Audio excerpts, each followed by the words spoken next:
Hey, what's up, everybody? This is Brent Brookhouse. I am here with All Ego Ethan Page, live from Japan once again. It is time for another edition of the Bitter Boys Club. Ethan, how are things going? Well, pretty good. This isn't live though, right? Well, we're recording live. I guess there's no other way to do it, but... I'm just kidding. It's good to know that we always have the option to edit stupid things I say out, even though we never do. Yeah, there has not been an edit of anything outside of if we have connection problems. We have left some real stupid shit in here. I wouldn't say stupid, more so honest. I'd say not editing out my mic falling was not necessary, but there we are. Yeah, but that was by request of me. And it was really funny. So another week in Japan. What's new? What are your overall feelings about life right now? Just depressed and hate myself, and can't wait to get home. Okay. I'm just kidding. Because of the sadness of Toys R Us closing in America and the UK, I went and tried to find a Toys R Us in Japan, and successfully did. So that was a fun adventure. I saw a movie in Japan, which was fun. What'd you see? Shape of Water. Okay. Thoughts? Have you seen it? I have. Do you think it's the best movie of the year? I have not seen enough other movies to make a judgment call, but I don't know. It's one of my 3 favorite movies from the year, I guess. Really? I'd have to give it more thought, but yeah. I'm a big Del Toro fan, so. Me too. And there was just so many things in the movie that I was like, oh, come on. Oh, come on. Like the whole dick thing, or filling up an entire bathroom with water. Like the towel would not hold the water like that. Anyways. It's a fairy tale. Yeah, set in a very realistic time. Yeah, absolutely. Man, you just really upset me because I'm like, yeah, it is a fairy tale. Why are you being so upset? All right, fair enough. I don't think it was the best movie I saw. So it's all the movies from 2017, and at the beginning of 2018 they vote, right? Yeah. Yeah, it was not the best movie I saw in 2017, for sure. All right. Yeah, but what else is going on? Well, first of all, is there anything that stuck out about the movie experience in Japan? Since I don't think many people listening will have a clue. Yeah, it was freaking expensive.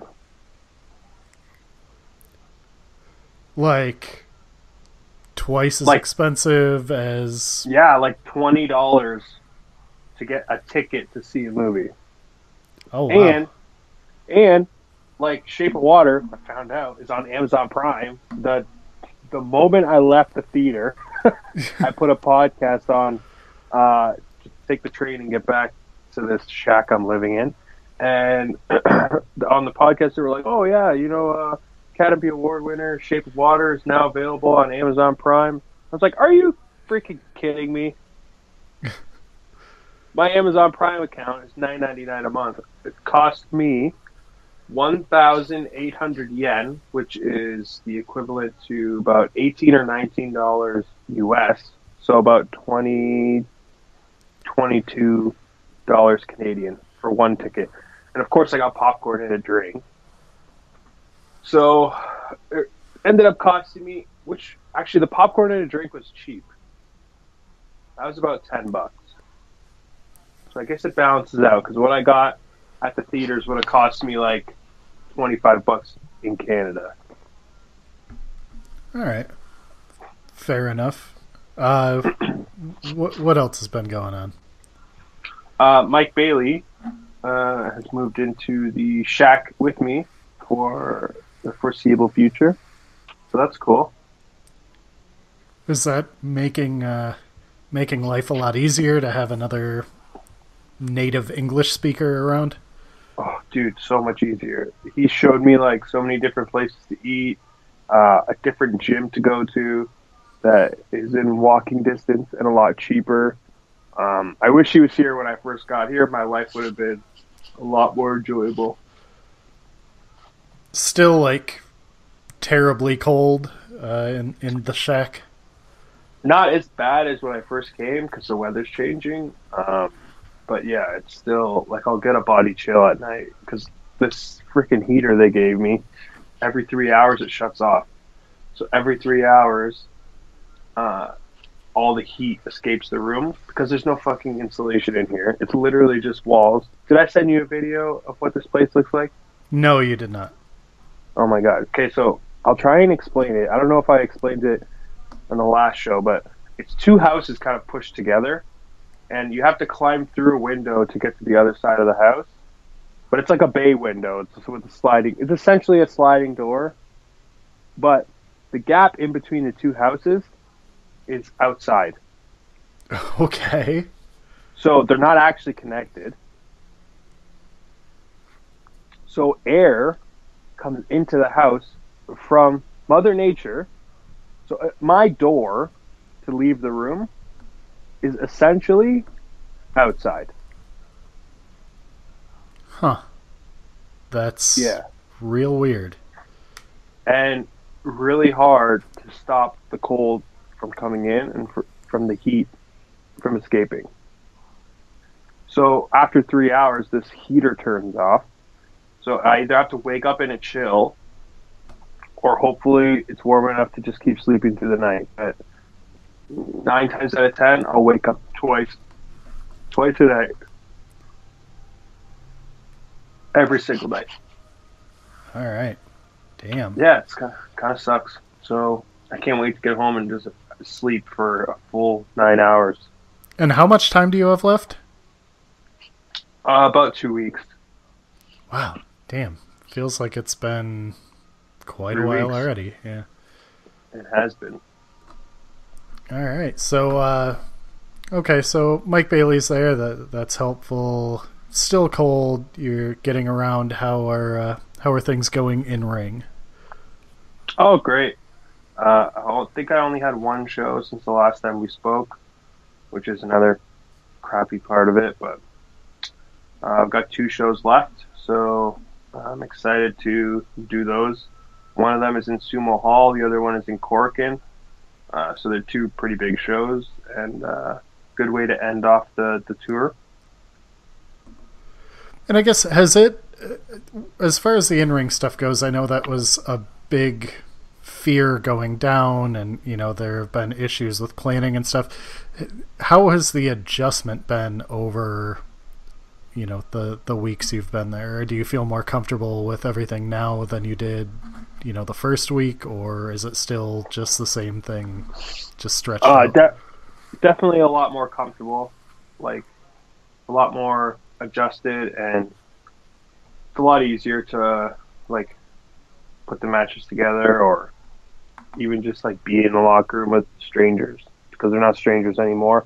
I've worked with like more than half of the guys there and traveled with them all for hours, so it's a lot better.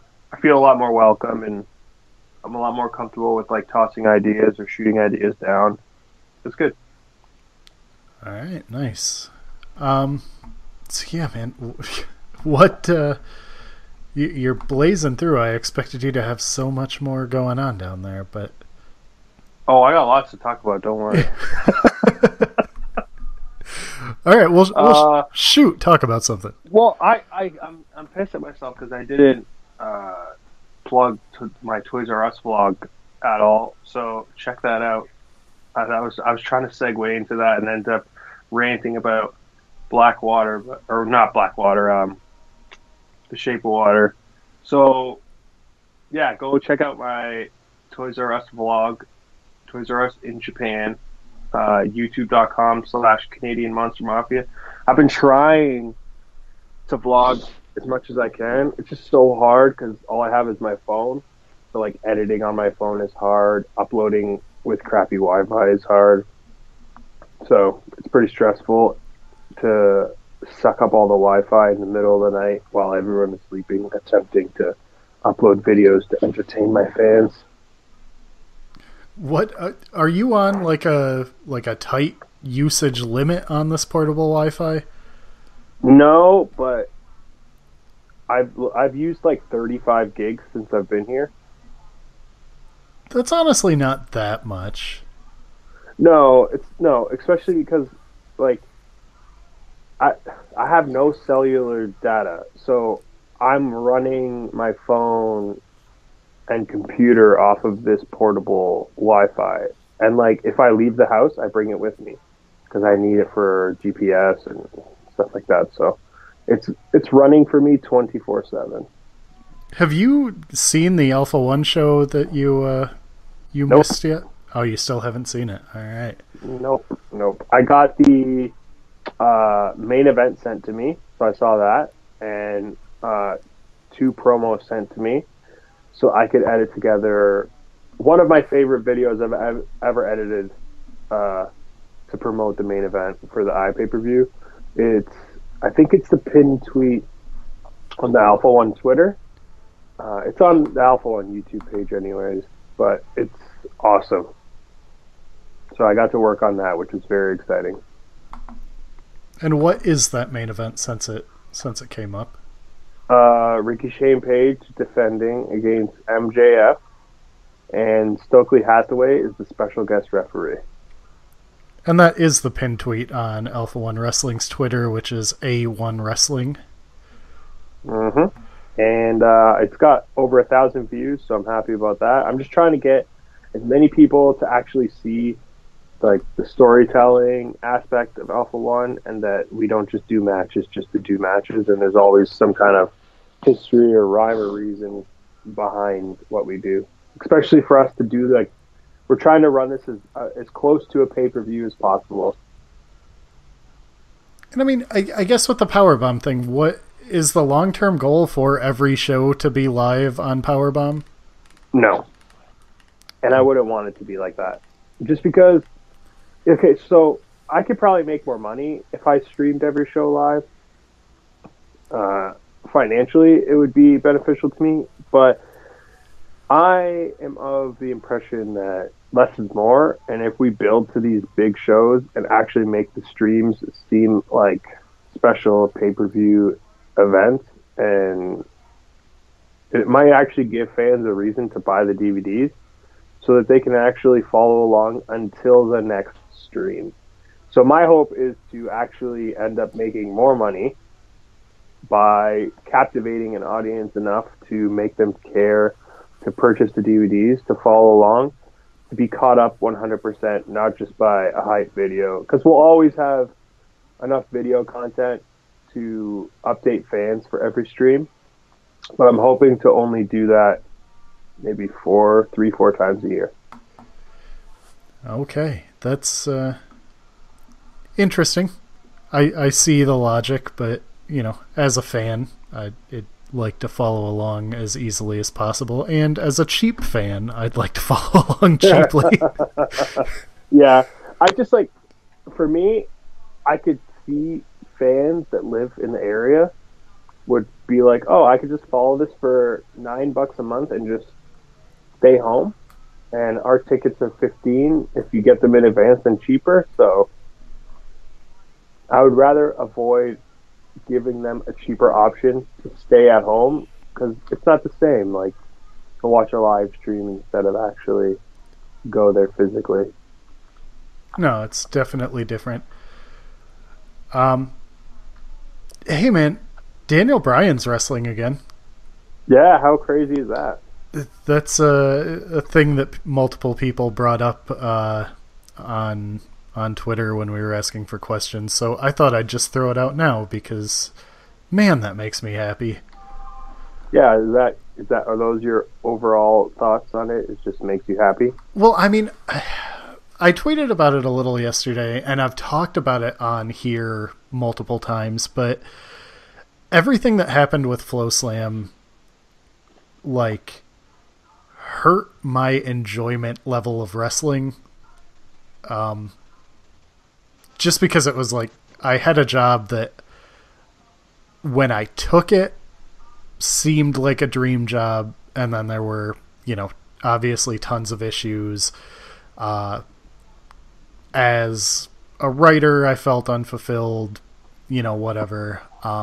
But ultimately the experience left me like to where watching wrestling wasn't as fun. It was kind of depressing, but he's such a special talent that like just him coming back, and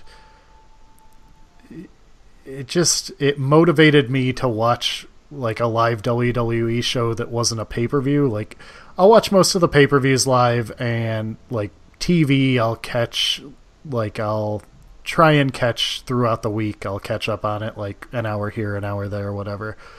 But I was compelled to watch a live WWE TV, so that says something. And he just is automatically so good. Like the little bit of physicality that he had yesterday was so good that it just reminds you of his overall talent level. And I mean, I've been spoiled in the amount of times that I've been able to watch him live in smaller settings back in the day at, IWA Mid-South or Ring of Honor or whatever, that, I don't know, it just one of those guys that makes you feel certain ways about wrestling, and it's just so nice to have him back. Yeah, I mean, I hope his brain is okay. That was my first thought, is like, there has to be a reason for them to not let him wrestle, and there has to be a reason for them to change their mind and let him wrestle. I'm just super curious about that aspect of it, because obviously, like, the quality and physicality and like epicness of Daniel Bryan will always be there, and like you could tell just by the promo just how into it the crowd was. And then the physical, like, the first thing he takes is the apron powerbomb. It's like, well, yeah, he's all in.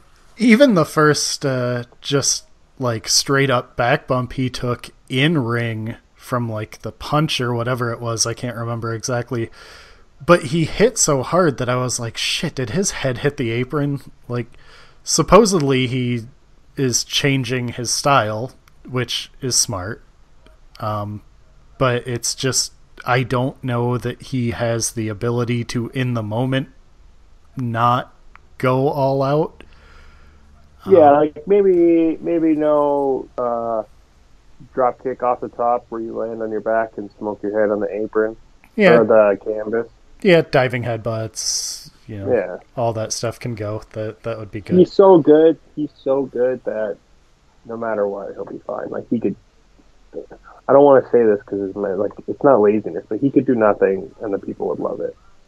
Yeah. He just has that natural.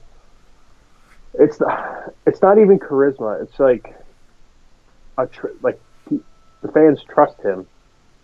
So it's not like they're not into him because of all the moves he does. They're into him because he's a good person.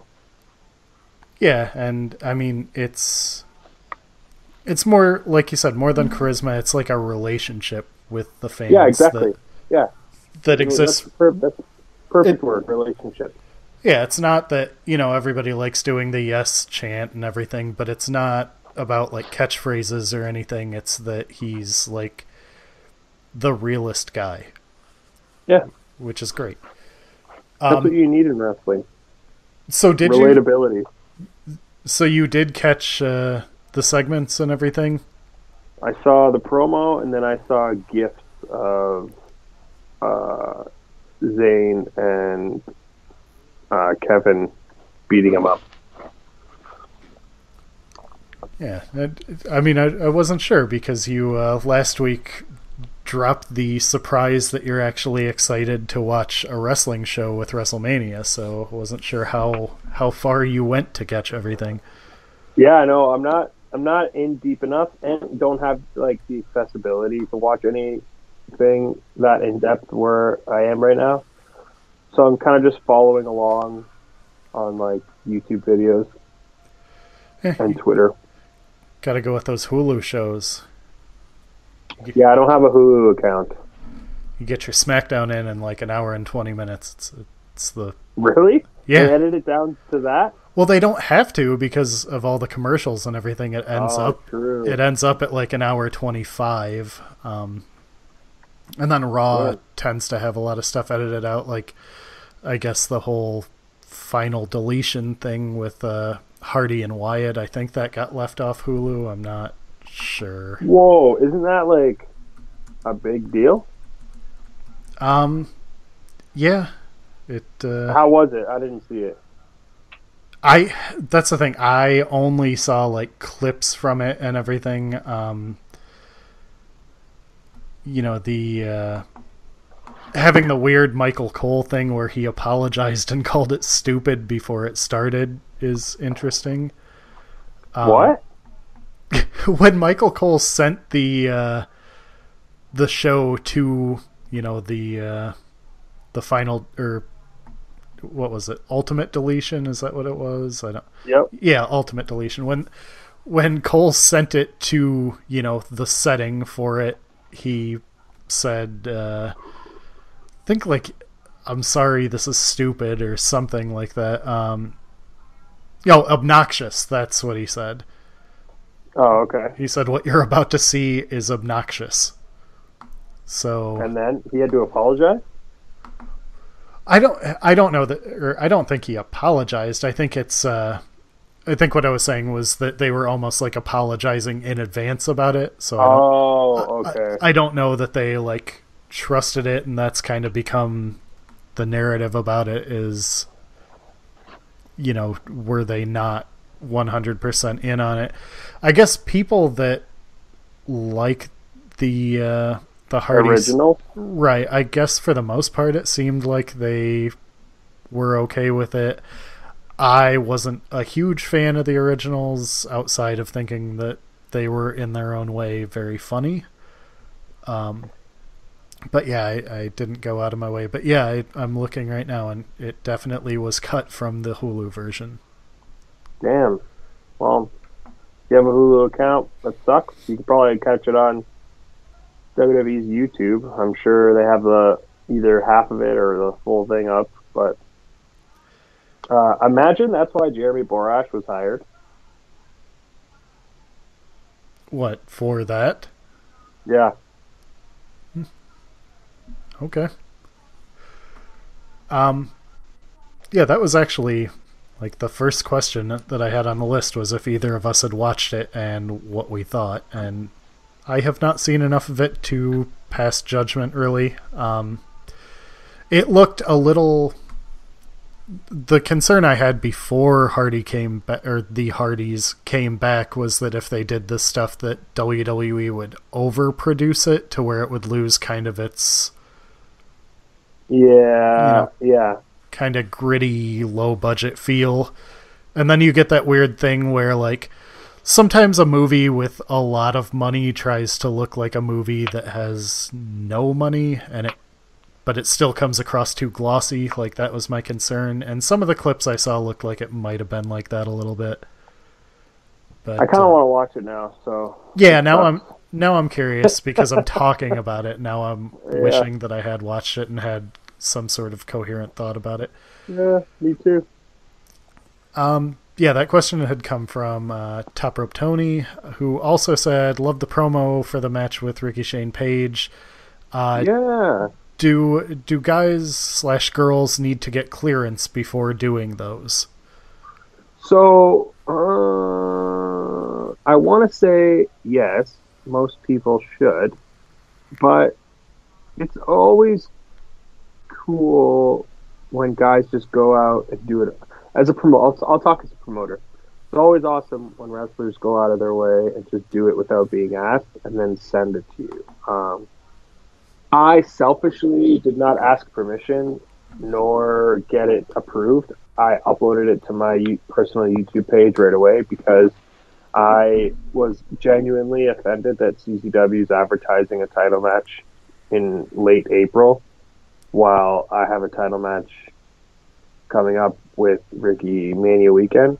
To me, it's just it takes the magic away of me potentially winning the title.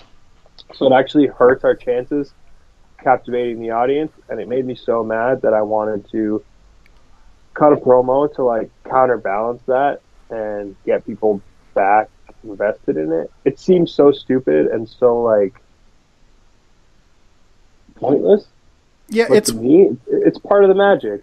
Right. It's one thing that I think WWN does well is when they're putting out their alerts and they're, putting out matches for the future, they do a lot of like, this match will be for the title if so-and-so is still champion, or this is the match unless he loses the title, in which case so-and-so will face the champion. Like, they do a lot of that stuff so that it seems like, hey, this is still a possibility, don't, because that can be like a really really weird thing to have a match advertised for a title without any sort of hedging, and you're just like, oh, okay, so I don't even have to think that like maybe they pull a little something here. Yeah, exactly. Like, what if they did? So I was like, have you seen the promo that I did or no? I did, yeah.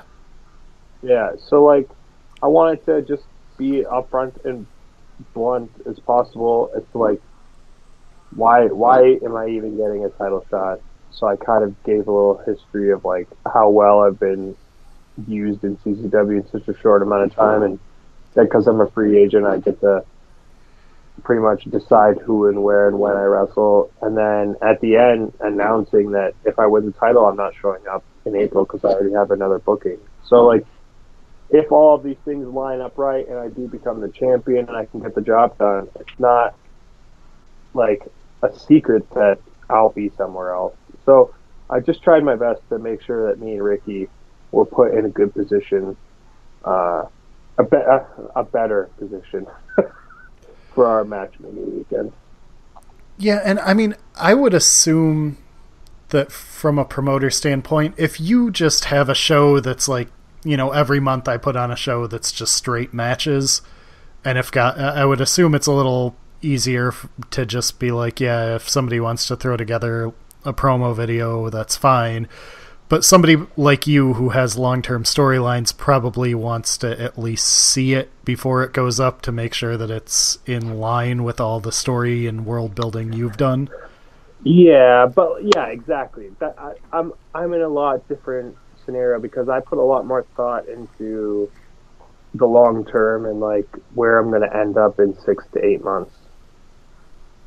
Right. So if you say something that doesn't align with history or maybe points the story in the wrong direction, then that's a bigger deal than, here's 5 minutes about me talking about how I'm going to kick some guy's ass, next weekend at a random show.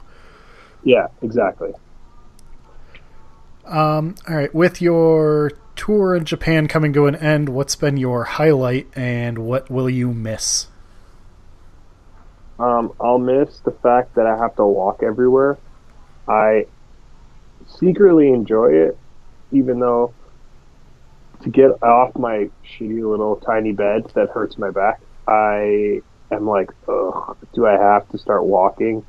But then as I'm walking, it's almost like I'm being forced to enjoy my surroundings and like throw on a podcast or some music, and it's just like personal time that I know I won't be able to just be like, all right, I'm going for a walk when I get home because I've got a baby that's a month old and I want to help out as much as I can before I take off to whatever show I have.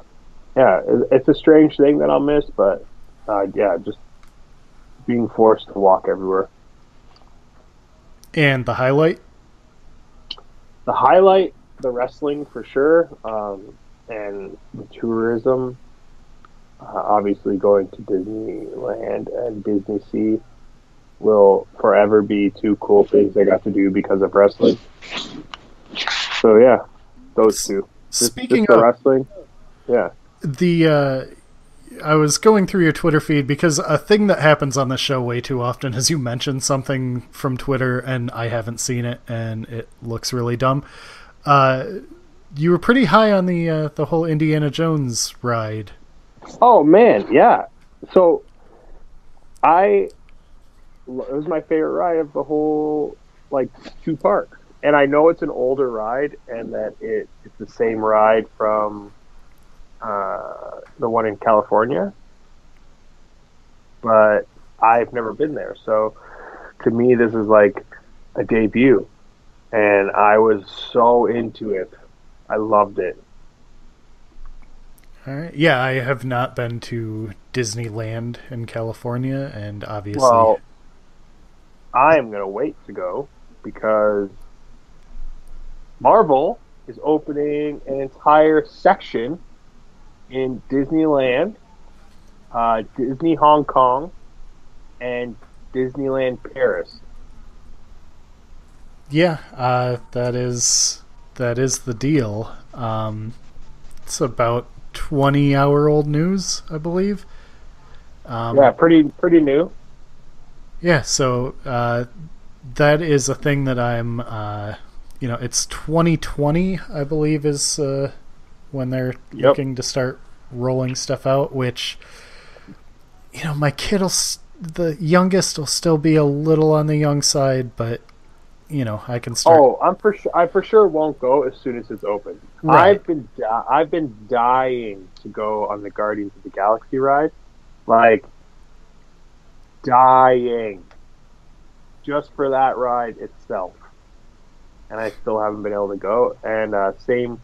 Disney World in Florida has an entire Pixar Toy Story area now that I would just kill to just walk around. I think that opens in June of this year. So that's epic. And the Avatar stuff I haven't done yet either. So there's like a plethora of stuff that I'm dying to do that's brand new. So yeah, the Avatar stuff is really cool. Did you end up doing it? Yeah, I did the... We might have talked about this, but... Yeah, I think so. Please elaborate. Oh, God, what's the name? Flight of Passage is maybe the coolest thing at Disney now. It's really cool. The river journey thing is...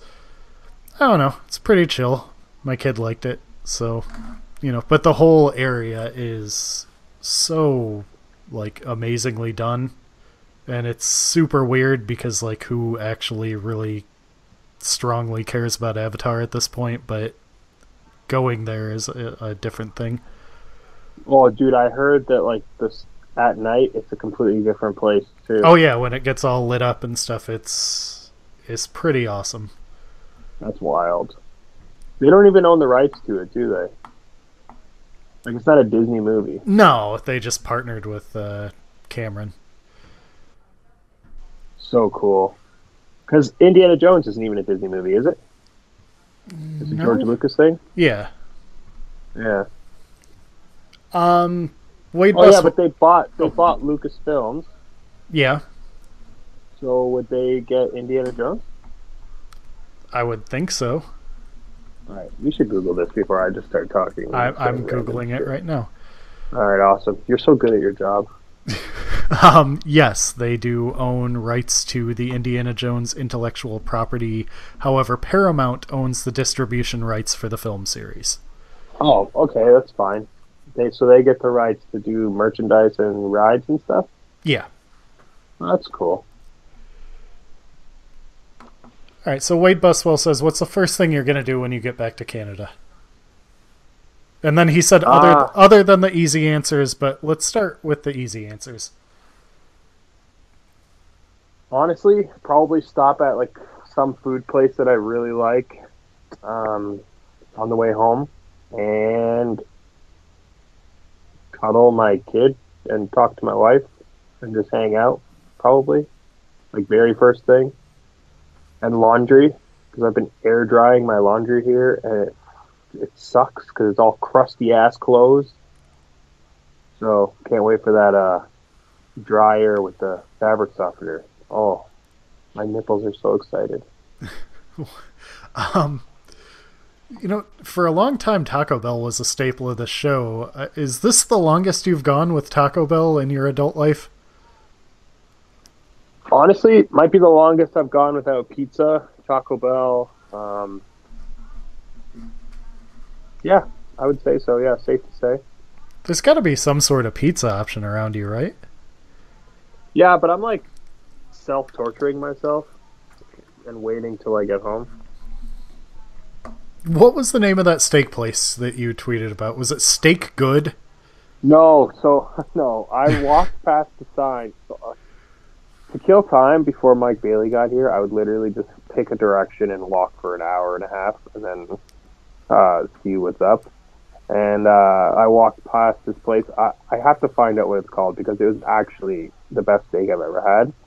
So I look in and I see the sign that says Steak Good. And I was like, this is hilarious. I should eat here. What's good advertising? So I walked in and I ordered a steak because it's good. And it was really good. But I should find out what the place is called. What is the craziest thing you have seen while walking around? Craziest thing I've seen while walking around? Oh, man. Probably the dogs here. Every dog here is right out of Instagram. They're all over-the-top groomed. And, they're all like corgis or poodles. So they're all adorable. Yeah, they look fake, like out of a movie. Huh. Yeah. How excited are you to get back in an Alpha 1 ring? Oh man, so excited. I'm so pumped to come back after like a 5-week stay in Japan. Just to see if I changed my style at all or way of thinking or picked up anything. Because right now I'm so enthralled in this environment that to me it's not different because I've kind of started to think and plan the same as people here, just blending in with your environment. But when I go back, it should be interesting.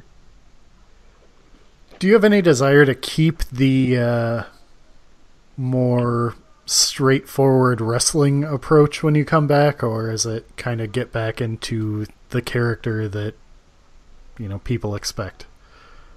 You know what? I might just blend them both together. I thought about that too because the only thing is the crowds here are a lot different than the crowds in America. I could do a test of strength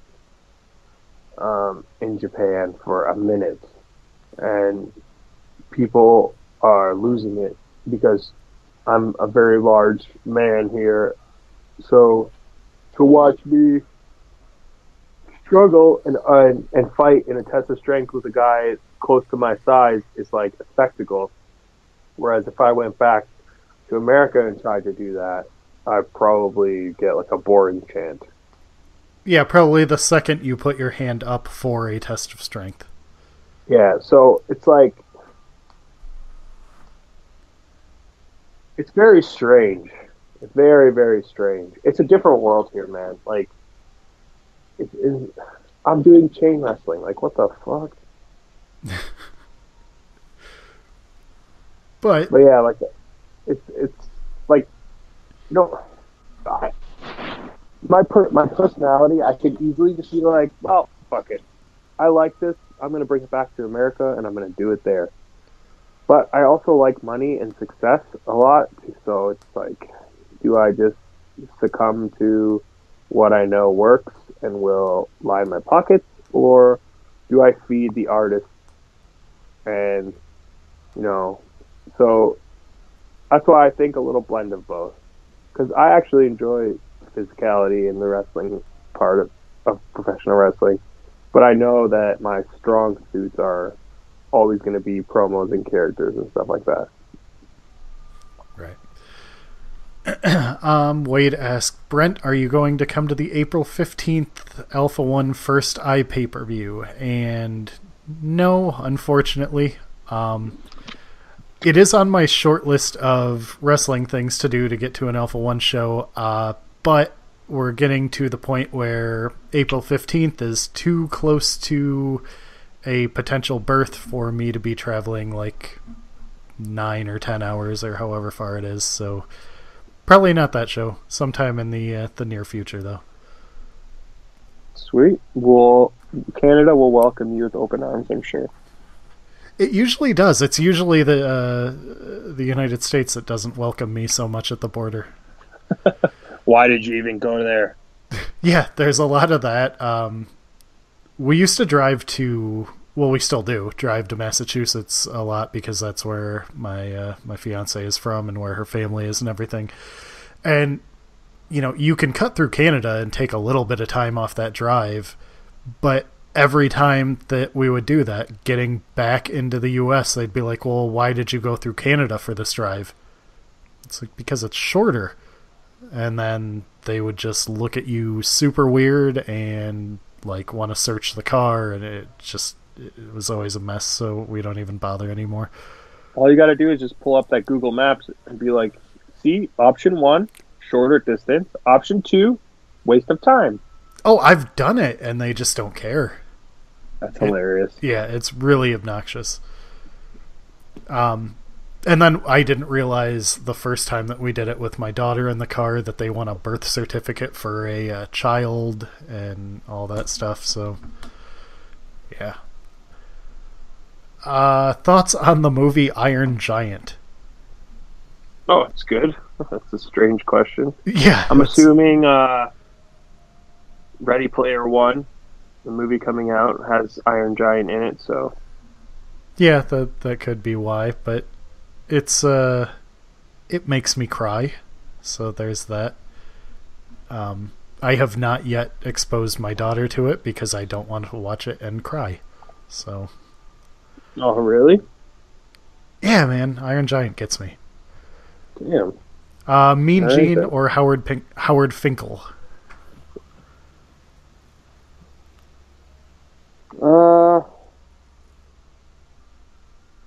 I'll go with Mean Gene.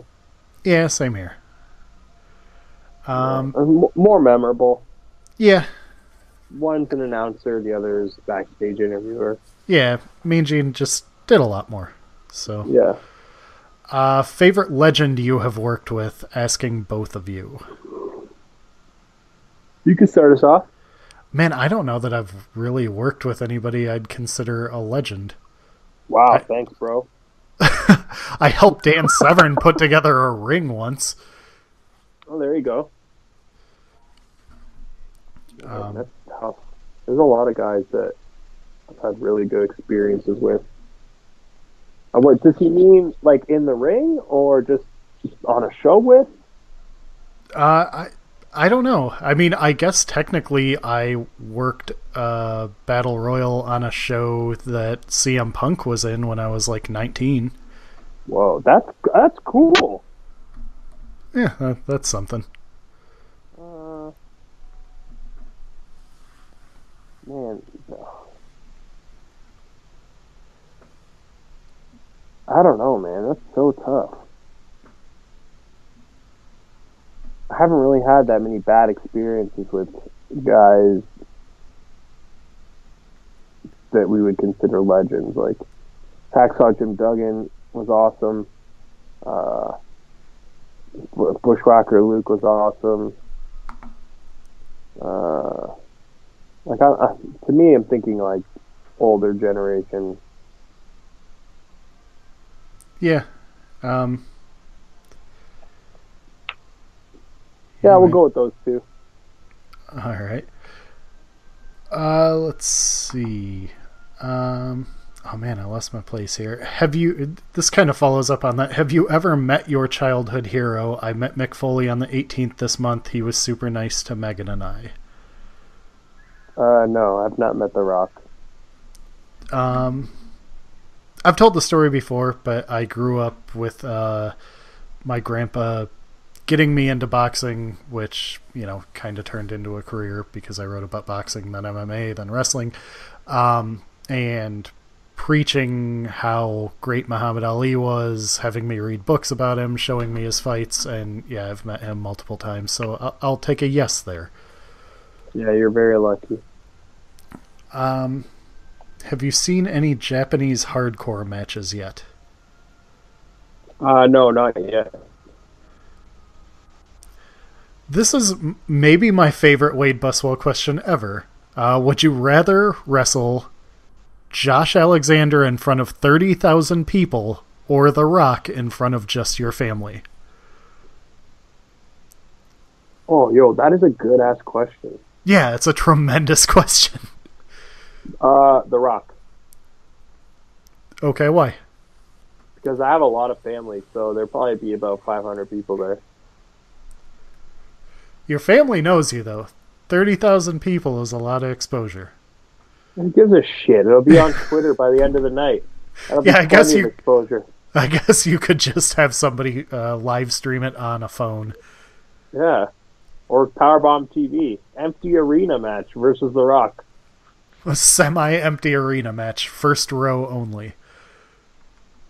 I would be able to. If it was just my family, I'd for sure be able to get 100 people there. Yeah, I think if it was The Rock, I think you'd get people just claiming to be your family, whether they were or were not. Yeah. But that was a good question, because I would selfishly want my career to be successful, and I know for a fact Josh and I would have a good match, if not the best match, in front of 30,000 people, so... Favorite 90s Nickelodeon show from at You Can Call Marin? Oh, man. I would have to actually Google. Is Rugrats? Let's see. Rugrats is... That started in 1990, so yes. But is it a Nickelodeon show? Yeah, it is.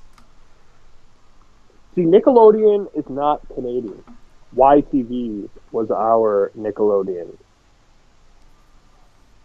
So, like, Hey Arnold, that was on there. Rugrats. Yeah, pretty much those two were my favorite ones, so... Yeah, Yeah, 'cause Nickelodeon is a American channel.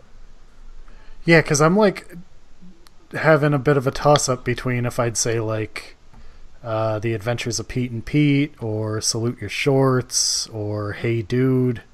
That was kind of my wheelhouse for Nickelodeon shows in the early 90s. Cat Dog was good. Real Monsters was good. Angry Beavers. So you're more on the Nickelodeon show cartoon end. I'm more on the live action end. So did you like All That? All That wasn't my thing. What about Animorphs? I have no clue what that is, so no. What? I have no clue what that is. Oh, man. Okay. Animorphs. Rocco's Modern Life? Come on.